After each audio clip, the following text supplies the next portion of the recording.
क्या आप ट्रेडिंग में बार बार लॉस कर रहे हैं? क्या आप जानना चाहते हैं कि प्रोफेशनल ट्रेडर्स आखिर कैसे काम करते हैं?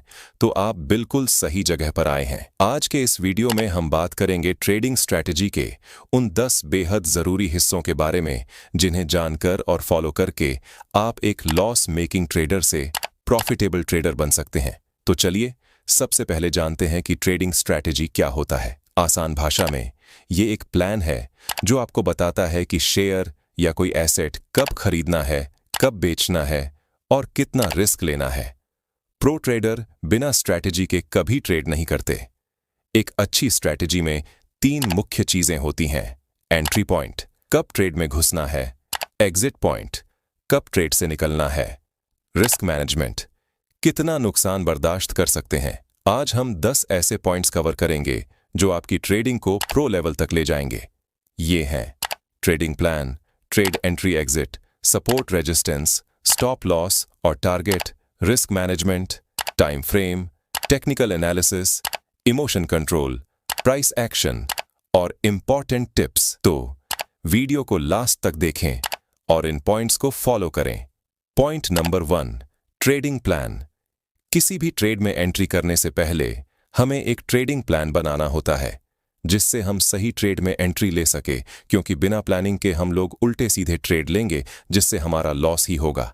इसीलिए हमें यह पहले से पता होना चाहिए कि कौन सा ट्रेड हमें कब लेना है और कब नहीं लेना है, साथ ही किस इंडेक्स में हमें ट्रेडिंग करना है। इससे हम लोग कम ट्रेड लेकर भी अच्छा प्रॉफिट कर सकते हैं, क्योंकि बिना प्लान के ट्रेड लेना ऐसा है जैसे आप बिना नक्शे के किसी अनजान जगह पर जाएं। ट्रेडिंग प्लान में क्या शामिल करें? कौन सा इंडेक्स या स्टॉक ट्रेड करना है। उदाहरण के लिए निफ्टी, बैंक निफ्टी या कोई खास कंपनी जैसे रिलायंस या टीसीएस। कब ट्रेड लेना है? मार्केट के ट्रेंड को देखें। बुलिश मार्केट में खरीदें, बेयरिश में सावधानी बरतें। कितना पैसा लगाना है? अपनी पूंजी का 1 से 2% से ज्यादा एक ट्रेड में न लगाएं। पॉइंट नंबर 2, ट्रेड एंट्री और एग्जिट। सबसे पहले समझते हैं कि ट्रेड में एंट्री और एग्जिट इतना जरूरी क्यों है। आसान भाषा में एंट्री वो समय है जब आप शेयर या कोई एसेट खरीदते हैं। एग्जिट वो समय है जब आप उसे बेचते हैं। अगर आप गलत समय पर एंट्री करते हैं तो शायद आपको नुकसान हो, और अगर सही समय पर एग्जिट नहीं करते तो आपका प्रॉफिट कम हो सकता है। प्रो ट्रेडर सही समय चुनने के लिए टेक्निकल एनालिसिस, इंडिकेटर्स और डिसिप्लिन का इस्तेमाल करते हैं। आज हम 3 ऐसी टेक्निक्स सीखेंगे जो आपकी एंट्री और एग्जिट को बेहतर बनाएंगी। एंट्री, जब प्राइस सपोर्ट लेवल पर पहुंचे और ऊपर जाने के संकेत दिखे जैसे कैंडलस्टिक बुलिश पैटर्न, तब खरीदें। स्टॉप लॉस हमेशा सपोर्ट लेवल के नीचे सेट करें। एग्जिट, जब प्राइस रेजिस्टेंस लेवल पर पहुंचे और रुकने या नीचे जाने के संकेत दिखें तब बेचें। अगर रेजिस्टेंस टूटता है तो इंतजार करें और नया टारगेट सेट करें। जैसे मान लो आपने कोई शेयर स्पोर्ट पर 100 रुपए में खरीदा और स्टॉप लॉस लगाया 80 रुपए का और टारगेट रखा पहले रेजिस्टेंस पर जो है 150 रुपए, लेकिन प्राइस 160 रुपए पर चला गया और दूसरा रेजिस्टेंस है 200 रुपए। तो आप दूसरे रेजिस्टेंस तक का वेट कर सकते हैं।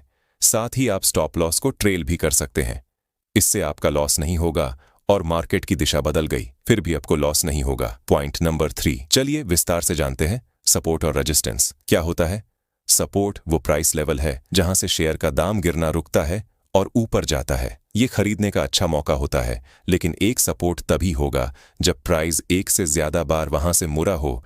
इससे आप सपोर्ट लाइन भी ड्रॉ कर सकते हैं। रेजिस्टेंस वो प्राइस लेवल जहां से शेयर का दाम ऊपर जाना रुकता है और नीचे आता है। ये बेचने का सही समय हो सकता है, लेकिन एक बात हमेशा याद रखें, जब भी आप सपोर्ट या रेजिस्टेंस लेवल के ब्रेकआउट पर ट्रेड में एंट्री करते हैं तो रिटेस्ट होने का वेट करें। इससे आप फेक ब्रेकआउट से बच सकते हैं। इसके साथ ही आप RSI इंडिकेटर और मूविंग एवरेज का भी उपयोग कर सकते हैं। पॉइंट नंबर 4, स्टॉप लॉस और टारगेट। किसी भी ट्रेड में एंट्री करने से पहले हमें यह पता होना चाहिए कि स्टॉप लॉस कितना रखे और टारगेट कितना रखे। तो चलिए सबसे पहले जानते हैं कि हमें स्टॉप लॉस कितना रखना चाहिए। तो स्टॉप लॉस कभी भी हमें ऐसे लेवल पर रखना चाहिए जहां से हिट होने का चांस कम हो। कुछ लोग स्टॉप लॉस को बिल्कुल छोटा रख देते हैं जिससे वो बार बार हिट हो जाता है और अच्छा सेटअप होने के बाद भी लॉस कर देते हैं और प्रॉफिट नहीं होता है और धीरे धीरे बड़ा लॉस हो जाता है। और कुछ लोग स्टॉप लॉस को बड़ा रख देते हैं जिससे अगर 1-2 बार भी स्टॉप लॉस हिट हो जाए तो कैपिटल का एक बड़ा हिस्सा लॉस हो जाता है। तो सवाल यह है कि स्टॉप लॉस को कितना रखें। तो अगर आप सपोर्ट को देखकर कोई ट्रेड ले रहे हैं तो स्टॉप लॉस को सपोर्ट से थोड़ा नीचे रखें, जिससे आपका स्टॉप लॉस हिट होने का चांस कम हो। Point number 5, risk management. किसी भी ट्रेडर के लिए रिस्क मैनेजमेंट बहुत इंपॉर्टेंट होता है। चलिए जानते हैं रिस्क मैनेजमेंट क्या होता है। रिस्क मैनेजमेंट का मतलब है कि आप ट्रेडिंग में होने वाले नुकसान को कंट्रोल करें। ट्रेडिंग में मुनाफा और नुकसान दोनों होते हैं, लेकिन अगर आप सही रणनीति अपनाते हैं तो नुकसान को कम कर सकते हैं। आसान शब्दों में ये एक ऐसा प्लान है जो आपके पैसे को डूबने से बचाता है। कभी भी अपना पूरा कैपिटल ट्रेड में ना लगाएं। हर ट्रेड से पहले सोचें कि आप कितना रिस्क ले रहे हैं और कितना मुनाफा मिल सकता है। अच्छा रिस्क रिवॉर्ड रेशियो 1:2 या 1:3 होता है, यानी अगर आप 1,000 रुपए का रिस्क ले रहे हैं तो कम से कम 2,000 रुपए का मुनाफा टारगेट करें। इससे आप लंबे समय में फायदे में रहेंगे और कोई भी ट्रेड स्टॉप लॉस लगाकर ही ले, इससे बड़ा लॉस नहीं होगा। रिस्क मैनेजमेंट के बिना आप एक गलत ट्रेड में सारा पैसा गंवा सकते हैं, लेकिन अगर आप इन नियमों को फॉलो करते हैं तो आप नुकसान को कम रख सकते हैं और धीरे धीरे अपने पैसे को बढ़ा सकते हैं।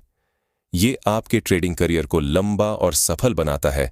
Point number 6, time frame. एक ट्रेडर को यह पता होना चाहिए कि हमें कौन से टाइम फ्रेम में चार्ट को देखना है, क्योंकि इंट्राडे ट्रेडिंग में टाइम फ्रेम बहुत इंपॉर्टेंट होता है। टाइम फ्रेम का मतलब है कि आप मार्केट का चार्ट कितने समय के लिए देख रहे हैं, जैसे 5 मिनट, 15 मिनट या 1 घंटे का चार्ट। हर टाइम फ्रेम आपको अलग अलग सिग्नल देता है। आपके ट्रेडिंग स्टाइल और अनुभव के हिसाब से आपको टाइम फ्रेम चुनना चाहिए। अगर आप नए ट्रेडर हैं तो 5 मिनट या 15 मिनट टाइम फ्रेम का उपयोग करें। साथ ही ट्रेड को देखने के लिए 1 घंटे का टाइम फ्रेम का उपयोग करें। Point number 7, technical analysis. सबसे पहले जानते हैं टेक्निकल एनालिसिस क्या होता है। तो टेक्निकल एनालिसिस एक तरीका है जिससे हम शेयर मार्केट की कीमतों के पुराने डेटा और चार्ट्स को देखकर भविष्य में कीमतों की दिशा का अंदाजा लगाते हैं। आसान शब्दों में ये मार्केट का रिपोर्ट कार्ड देखने जैसा है। आप चार्ट्स, ग्राफ्स और कुछ टूल्स की मदद से समझते हैं कि स्टॉक ऊपर जाएगा, नीचे जाएगा या स्थिर रहेगा। टेक्निकल एनालिसिस आपको सही समय पर ट्रेड करने में मदद करता है। ये आपको मार्केट के ट्रेंड्स जैसे बुलिश, ऊपर जाने वाला, या बेयरिश, नीचे जाने वाला, समझने में मदद करता है। इससे आप इमोशंस के बजाय डेटा के आधार पर फैसले ले सकते हैं। टेक्निकल एनालिसिस के 5 बेसिक कॉन्सेप्ट्स हैं। पहला, कैंडलस्टिक चार्ट्स। दूसरा, सपोर्ट और रेसिस्टेंस। तीसरा, ट्रेंड्स। चौथा, इंडिकेटर्स। पांचवा, volume. Point number 8, emotion control. Emotion trading में सफलता की चाबी होती है। अगर आप अपने इमोशंस को कंट्रोल नहीं करते हैं तो आपकी मेहनत बेकार जा सकती है। ट्रेडिंग में 2 सबसे बड़े इमोशंस हैं, डर और लालच। डर, जब मार्केट गिरता है तो आप घबरा जाते हैं और जल्दी स्टॉक बेच देते हैं, भले ही नुकसान हो। लालच, जब मार्केट बढ़ता है तो आप ज्यादा प्रॉफिट के चक्कर में गलत ट्रेड ले लेते हैं। ये इमोशंस आपको गलत फैसले लेने पर मजबूर करते हैं, जिससे नुकसान होता है। इमोशन कंट्रोल करने से आप डेटा और प्लान के आधार पर ट्रेड कर सकते हैं।